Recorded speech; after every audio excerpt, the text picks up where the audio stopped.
అందరికీ praise the lord. బైబిల్లోని 12 మంది గోత్రకర్తల పేర్లకు అర్థాలు.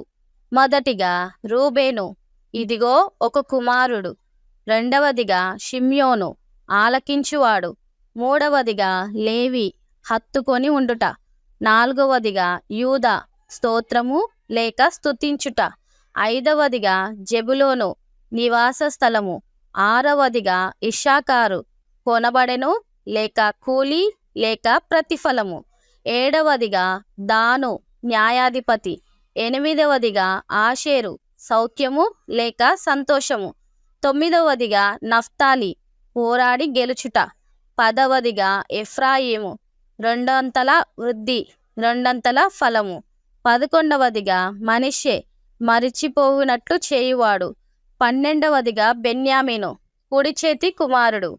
వీడియో కనుక నచ్చినట్టయితే please subscribe friends. Thank you.